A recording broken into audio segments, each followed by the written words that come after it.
ఏదనుకుంటే జరుగుతుంది. ఒక 10 రూపాయలు ఎలా అనుకోవాలి ఫస్ట్ చెప్తా. దానికి 12 సూత్రాలు ఉంటాయి నాన్న. 12 సూత్రాల్లో మొట్టమొదటిది ఈ విశ్వం అనేది అంటే ఏమిటి అనుకుంటే అది అన్ని ఇంగ్లీష్ టర్మినాలజీ ఉంది.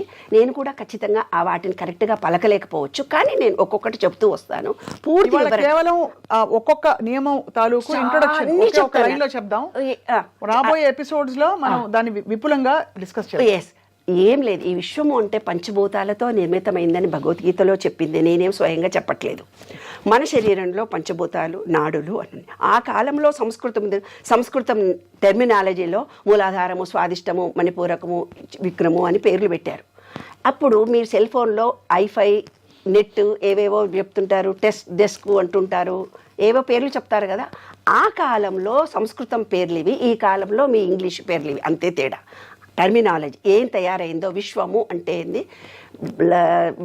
విష్ణు సహస్రనామాల్లో విష్ణు సృష్టికారో భూత భవ్య భవత్ప్రభు భూతాత్మ భూత భావన భూతాత్మ పరమాత్మ చ ముక్తానాం పరమాంగతి అంటే విశ్వం మొత్తం వ్యాపించి ఉన్నాడు, ఆయననే నారాయణుడు. ఇంకొక చిన్న ఉదాహరణ చెప్పే మనం, విశ్వంలో పంచభూతాలు బయట ఉన్నాయి, మనలో కూడా పంచభూతాలు. ఒక ఉదాహరణ చెప్తాను అందరికీ అర్థమయ్యేటట్టుగా. మీరెవ్వరూ కష్టపడాల్సిన అవసరం లేదు, బాధపడాల్సిన అవసరం లేదు. మీకున్న ప్రాబ్లమ్స్ మొత్తం నేను గ్యారెంటీ ఇస్తున్నా. విశ్వరూప సందర్శన ఇది విశ్వ నియమాలను పూర్తిగా అర్థం చేసుకొని మీలో ఎనర్జీ లెవెల్స్ని పెంచుకోండి. హ్యాపీగా, ఆనందంగా, సంతోషంగా ఉండొచ్చు. ఎనర్జీ లెవెల్స్ అంటే ఎలా ఉండాలి అంటే, మా అమ్మాయి అంటుంది, నువ్వు స్పీడ్గా మాట్లాడతావు మమ్మీ వీడియోలో, కాస్త మెల్లిగా మాట్లాడొచ్చు కదా అని అంటే వినండి. నేను అదేంటంటే బుధ అంటే ఏంది గాలి అంటే ఏంది స్పీడ్ ఎక్కువ, కాబట్టి నా మాట స్పీడ్గా వస్తుంది అంతే నాన్న, అంతకంటే ఇంకేం లేదు. అందులో ప్రేమతో నిండింది, స్పందనతో నిండింది, కాబట్టి ఇన్ని వేల హృదయాలని టచ్ చేయగలుగుతున్నాను. అవును, ఎస్. కాబట్టి విశ్వ నియమాలు మీ ప్రతిపాదన ఏమిటి? అందరూ తెలుసుకుని వాళ్ళకి వాళ్ళు ఆనందమయమైన జీవితాన్ని ఏర్పరచుకోవాలనా? ఎస్. ఎందుకంటే అన్నీ మనకి ఇప్పుడు భగవంతుడే సాక్షాత్కరిస్తే విశ్వ నియమాలు పూర్తిగా ఆకలింపు చేసుకోవడం అంటే భగవద్ దర్శనమే కదా ఇంచుమించది. అలాంటి దర్శనం జరిగాక ఇంకేది కోరేది, ఇంకా బూడిది ఇచ్చేవాడిని అంటే అంత మాయా మోహము. మనమే ఆ ఫ్రీక్వెన్సీలోకి వెళ్ళామని తెలుసుకున్నాక ఇంకేం అడుగుతాం అల్పంగా, నాకు ఇది ఇవ్వు, చాక్లెట్ ఇవ్వు, బిస్కెట్ ఇవ్వు, కొత్త డ్రెస్ ఇవ్వు, లేకపోతే నన్ను ఫలానా వాళ్ళు మెచ్చుకోవాలి, ఇవన్నీ అడగం కదా. అసలు అడగక్కర్లేదు నాన్న.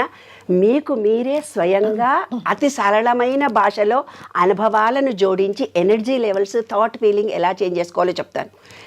శివుడి పూజారులు ఎలాగుంటారు మీరు చెప్పున్నాను. శివాలయంలో పూజారులు ఎలాగుంటారు?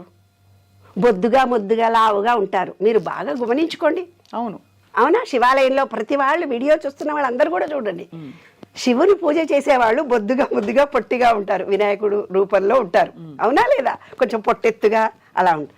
అదే లక్ష్మీనారాయణుడి గుడిలో పూజలు చేసేవాళ్ళు సన్నగా, పొడుగ్గా ఉంటారు. ఇదొకటి మనకు చాలు.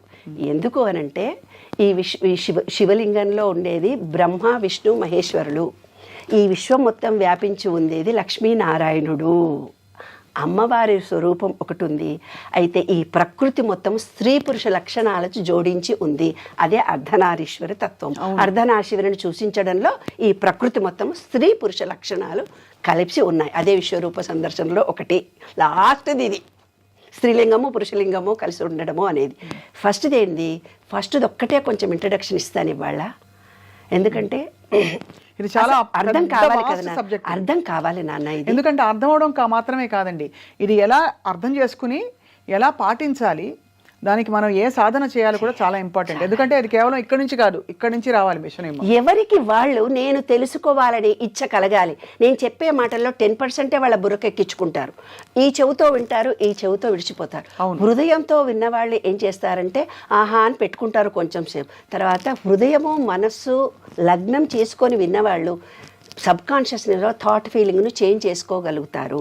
కాబట్టి వినేవాళ్ళు 1కి 2 సార్లు ఈ వీడియోను వినాలి. ఒక్కసారి వినగానే విన్నట్టుగా అర్థమైనట్టుగా అనిపిస్తుంది. ఏదైనా నేను చెప్పబోయే సబ్జెక్టు కూడా అంతేనన్నా, ఒక్కసారి వినగానే తెలిసినట్టు అనిపిస్తుంది. కానీ మళ్ళీ వాళ్ళ హృదయానికి పూర్తిగా చెయ్యాలి. నా జీవితంలో సంతోషంగా ఉండాలి, నా జీవితంలో ఉద్యోగం కావాలి, నా జీవితంలో మంచి భర్త రావాలి, నాకు మంచి పిల్లలు కావాలి, నాకున్న ఫైనాన్షియల్ డీలింగ్స్ అన్నీ పోవాలి, నా జన్మ సార్థకత నేను సంపాదించుకోవాలి, ఈ విశ్వంలో ఉన్నటువంటి దాంట్లో నేను ఒక ప్రత్యేకమైన వ్యక్తిగా నేను ఉండాలి అనుకునే ప్రతి ఒక్కళ్లకు పనికొచ్చే చాలా చాలా గొప్ప విషయాలు చెప్తాను. అందులో వన్నెస్ అంటే ఏమిటి, పంచభూతాలు బయట ఉన్నాయి, మనలో కూడా బయట ఒక ఎనర్జీ ఉంది, మనలో ఒక ఎనర్జీ ఉంది. ఆ రెండింటిని సింక్ చేసుకోవాలి. అంతా ఒకటి, లోపల బయట అంతా ఒకటే ఏకత్వంతో కలిగి ఉన్నామనేది భగవద్గీతలో విశ్వరూప సందర్శనలో చూపించాడు ఆయన. అది వన్నెస్. ఎంత గొప్పగా చెప్పారు. అంటే నిజంగానే యూనివర్సల్ ఎనర్జీతో మన ఎనర్జీని ఎప్పుడైతే మనం సింక్ చేస్తామో అప్పుడు అది సాక్షాత్కారం అవ్వడానికి మన సంకల్పాలు ఇంకా ఒక అనువైన పరిస్థితి వస్తుంది. Energy levels, oneness. ఇది ప్రాథమిక సూత్రమా అండి, ఫస్ట్ సూత్రమా విశ్వనియమాలు? ఎస్, దాని గురించి ఇంకా డీటెయిల్స్ మనం తెలుసుకుందాం. ఇలాగే మీరు విశ్వనియమాలు తెలుసుకున్న క్రమంలో మీరు ఎప్పుడైనా మీకోసం ఏమన్నా కోరుకున్నారా? అంటే ఈ వర్షం పడడం ఇవన్నీ కాకుండా. అమ్మో, సీక్రెట్గా చెప్పేస్తే మా ఇంటికి రేపొద్దున అందరు దొంగలకు చెప్తారే బాబు. అంతే. ఏం కోరుకున్నానంటే కరోనా టైంలో నేనేమనుకున్నాను, ఆడపిల్లలందరికీ ఎండి కంచాలు ఎండి చెంబులు పెట్టేశాను. కనీసం ఒక ఎండి గ్లాసు లేదు నాకు తాగడానికి. డైనింగ్ టేబుల్ మీద 2 ఎండి కంచాలు, 2 గ్లాసులు, టిఫిన్ తినే ప్లేట్లు 2 మా ఇద్దరికి, నాకు మా వారికి, తర్వాత ఓట్స్ వేసుకోవడానికి 2 ఎండి బౌల్స్, దేవుడి గదిలో అన్నీ ఎండి కలశాలు, ఎండి చెంబులు, ఎండి దీపాలు అన్నీ ఉంటే బాగుంటుంది నాన్న. అంతా వెండితో బాగా అదిరిపోవాలి మన ఇల్లంతా. ఇదంతా శక్తితో కూడినటువంటి శక్తి క్షేత్రంలో నేను ఉంటున్నాను కదా. వెండి బంగారం అనేది కూడా ఒక ఎనర్జీ నాన్న. ఆ ఎనర్జీని మనం ఆకర్షించాలంటే అంత ఎనర్జీ లెవెల్స్ని మనం పెట్టాలి.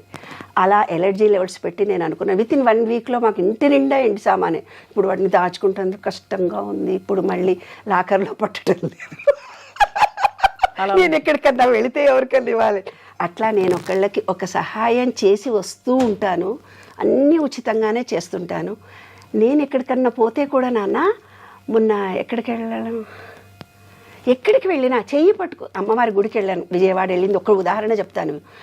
వెళ్ళాను, దిగాను, టికెట్ తీసుకొని వెళ్తున్నాము. అబ్బా నేను నడవలేను, కుంటుకుంటూ పోతుంటే నీలాంటి ఒక అమ్మాయి నా చెయ్యి పట్టుకొని సెక్యూరిటీ గారు దేవుడి దగ్గర దర్శనం చేయించి ప్రసాదాలు ఇప్పించి కుంకుమ ఇప్పించి మళ్ళీ తీసుకొచ్చి నన్ను కుర్చీలో కూర్చుని పెట్టింది. నేను ఎప్పుడు దేవుడి దగ్గరికి వచ్చి నీ దేవుడి దర్శనానికి వస్తాను నేను అడగను. నీకు ఇష్టమైతే నన్ను పిలుస్తావు, ఏ గుడికి రమ్మంటే ఆ గుడికి. అలా నేను మనసులో అనుకోగానే ఆ గుడి దేవుడికి ఎవరో పోతుంటారు, వస్తుంటారు, మా మహిళా మండలి వాళ్ళు రావడము, ఎవరో ప్లాన్ వేస్తారు, నన్ను తీసుకొని పోతారు నాన్న. మినిట్ టు మినిట్ ఆ విశ్వంతోటే బతుకుతున్నాను, ఆ విశ్వ చైతన్య శక్తితోటే ఆనందిస్తున్నాను.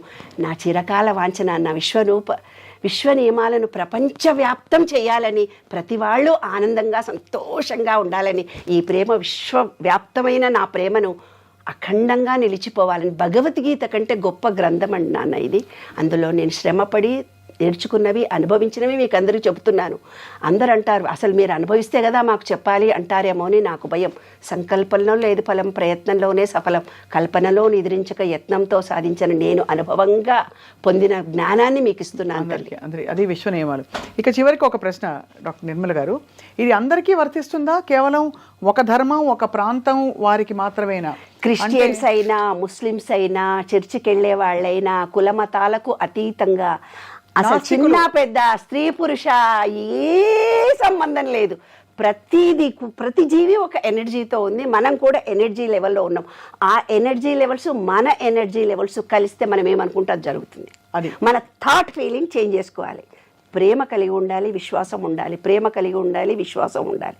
ఇవి 2 నేను చెప్పే సూత్రం. ప్రేమ ఎవరి పట్ల? ప్రతి జీవి పట్ల ఉండాలి. ఆకుల పట్ల, విశ్వంలో విశ్వైక ప్రేమ.